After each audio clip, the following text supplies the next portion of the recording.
Ah, welcome back. Okay, so let's talk about what is racism. And for all intents and purposes, racism is about power. It's about the power to control, to define identity, and to create ideology. And this is it's a big subject, and there's a lot of stuff going on here. And anthropologists have been studying this for a long time, historically not being great about it. In fact, oftentimes contributing to the problem. This is something that I think is really important to recognize in our own field, in our own science. We are recognizing that there have been issues and really important things that we have to remember as we're going through the science, as we are talking to people, recognizing human agency. We also have to recognize that we didn't always get it right. And, even if we go back to sort of like World War II, Hitler was heavily influenced by American social scientists, including anthropological theory, and got these ideas about racial differences and racial supremacy, and a lot of it came from Americans. And that's something that we really need to recognize. We know that we have this history of racism in this country, but our ideas helped influence, one of the worst wars and atrocities to ever come across this planet. So yeah, we sort of have to make sure that those kinds of things don't happen again. Jumping back into what racism is, we can look at individual racism. Okay, what is individual racism? That's when somebody goes out and acts in a way that is either detrimental or also does not take action which can be detrimental.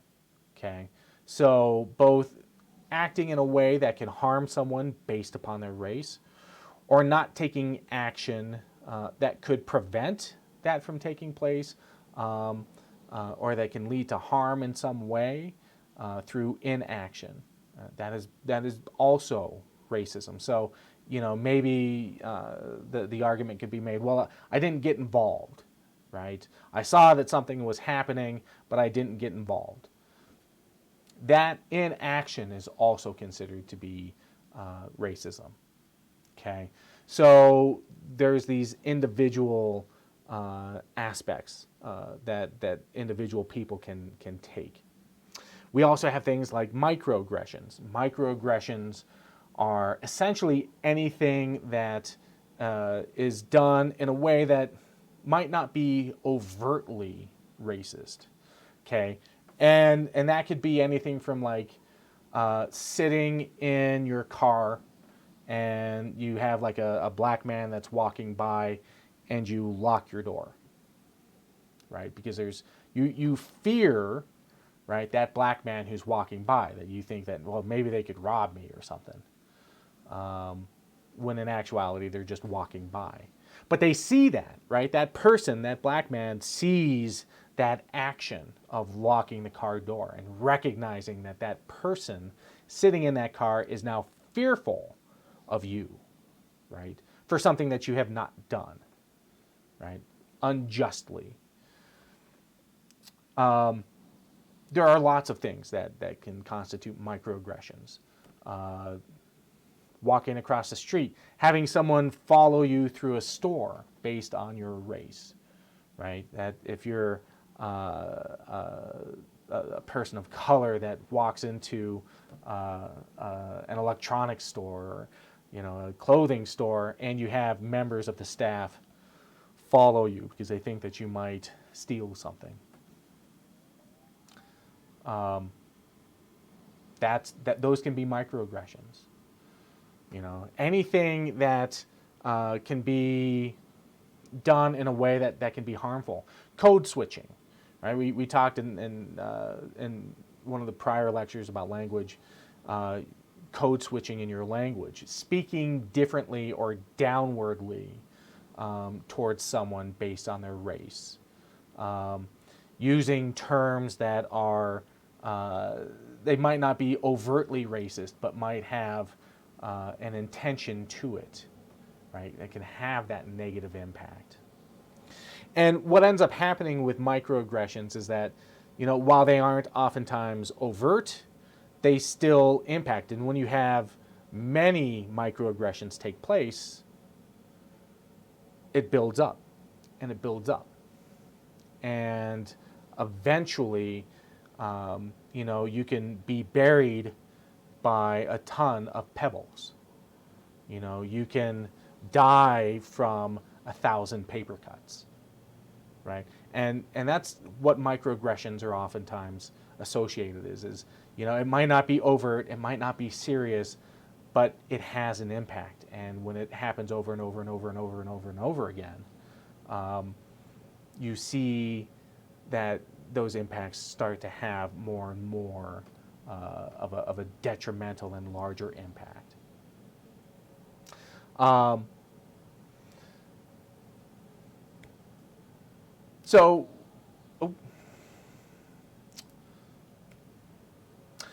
If we look at institutional racism, especially in this country now, is hard to recognize sometimes. We're experiencing some stuff right now, and I'll jump into that here in a minute.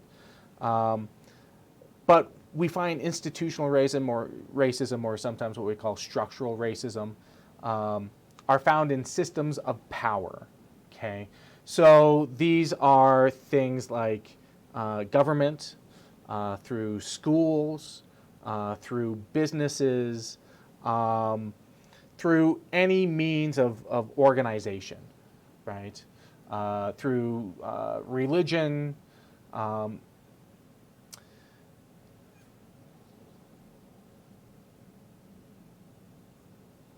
After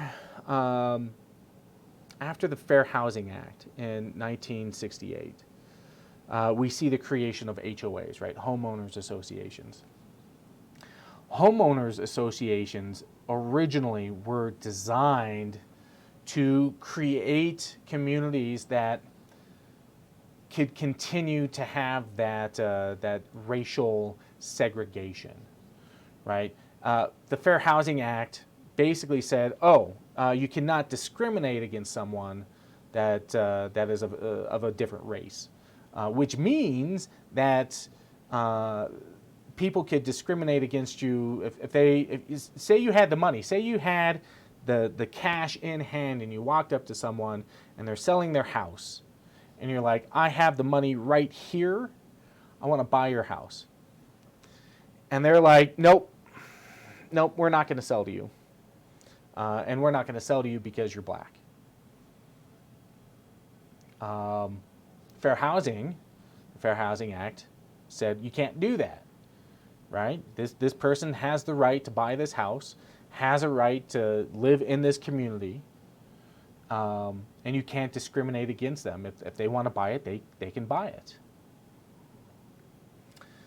HOAs came along and said, well, we're going to create these homeowners associations, and we're going to have covenants. We're going to have all these rules that you have to meet.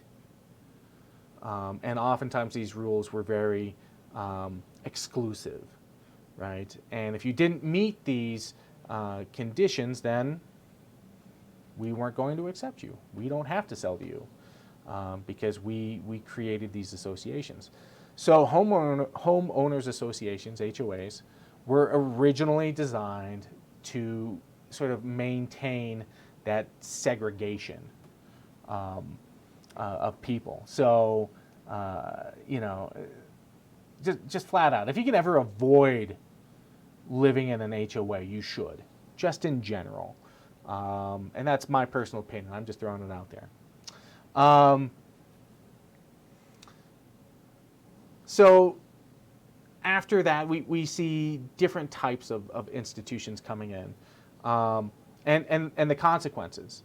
So one of the ways that people pass on wealth to the next generation is through home ownership, right? But if you exclude people from owning homes, if you create the inability to afford those homes through banks, right? You know, if you were African American, getting a bank loan was extremely difficult to buy a house, right?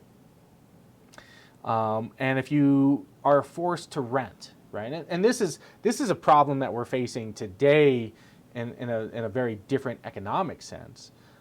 If you can't buy a house, you end up having to rent, and that rent goes to somebody else and never gets reinvested into your own home. That's why home ownership in this country is extremely important, because you're investing in your long-term life, and you're investing in your kids, because if you sell that home, then you get all that money back, right? It becomes an investment. If you can't do that, you cannot pass on that money to the next generation. If you're forced to rent, you know, and a lot of these communities, people of color that were living in ghettos and forced to rent, they had no options, right? And it created a sense of poverty. And that poverty continued and was done through housing and through district manipulation and through zoning and through city planners as they organized cities and made areas that were difficult to live in, too expensive to live in, had HOAs.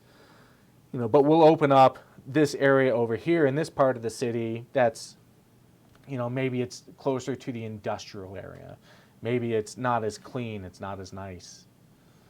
And we see these institutions continuing to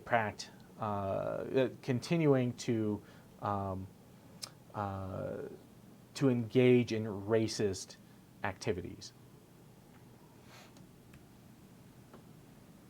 Okay, so as an exercise, I want you to think about how institutional racism continues to take place in today's society.